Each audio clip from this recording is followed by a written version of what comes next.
Everyone, Alex here, and today, unlike most days, we're actually going to be making a custom locomotive.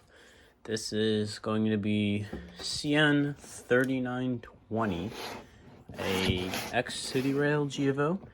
We have the beautiful scale trains locomotive here, and we have these decals from a place called Circuit City Decals. It's an amazing website. They have a whole bunch of locomotives that you can make. Yeah, it just ranges everything far and wide, Canadian, American, box cars, just anything you want. I also picked up these Salute Our Troops IHB 3800 and Canadian Pacific Every Child Matters unit. So I'll be making those two locomotives as well.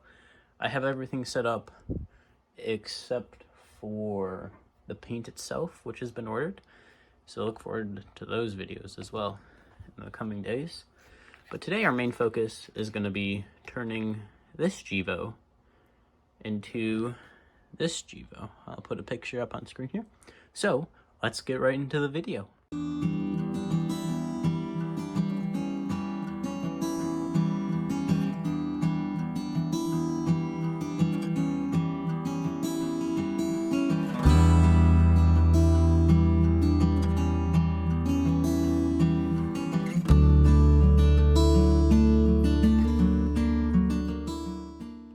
Taking the locomotive out of the box, we can see this amazing locomotive scale trains is made.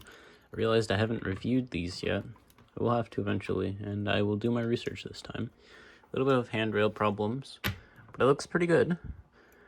Before I apply the decals, though, I'm going to do some preliminary weathering to get more of a matte finish on the surface compared to this shiny, glossy gray.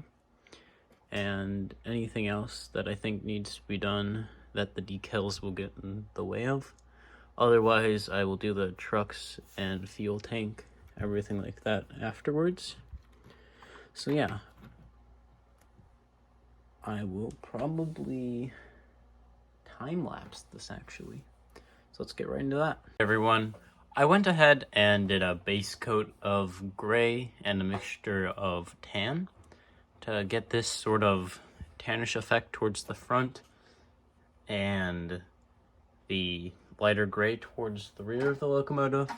I didn't record it because I had the fan for this thing going and I had another fan going and the air compressor was on, so it would have been too loud, I believe, which wouldn't really have affected a time lapse, so I'm not quite sure why I didn't do that.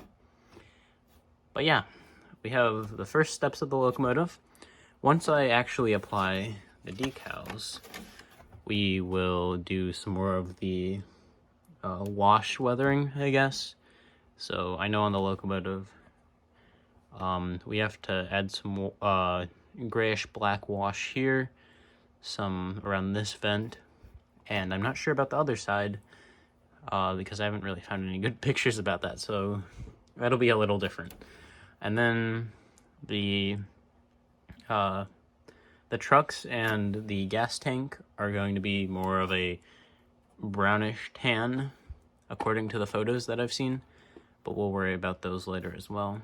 I have to do some touch-up work, I know, towards the radiator as well, and then around most of the vent covers, but then that should be it for this section. So I'm going to go ahead and try one of these patches, and then I'm not sure if I'm going to time-lapse it or if I'll just struggle to figure it out myself. Once I do that, we'll see where we go. So I went ahead and finished the patch for this side. Well, not completely finished because I still need something to set it with. And then I cleaned up this area here where the patch and the porting marks are going to go. And then we will apply the numbers here, and I guess do whatever the front needs. So it needs the actual number boards, and then I'll time-lapse this side. I'll time-lapse everything else as well. I just wanted to get a feel for this and just know what's going on before I recorded it, because the camera is in the way a bit. So with that aside, let's get right into I guess applying some more patches and doing that. I will time lapse this time.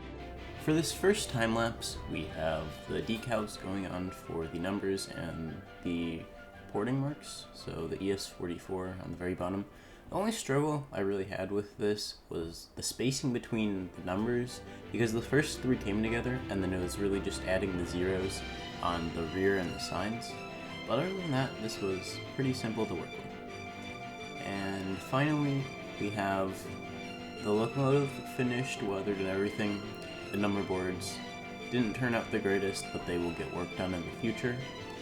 So that's pretty much it for this project. I had a lot of fun making it, putting everything together, and I feel like it was pretty good for actually getting into custom locomotives, so I hope everyone enjoyed, and I will see you all soon.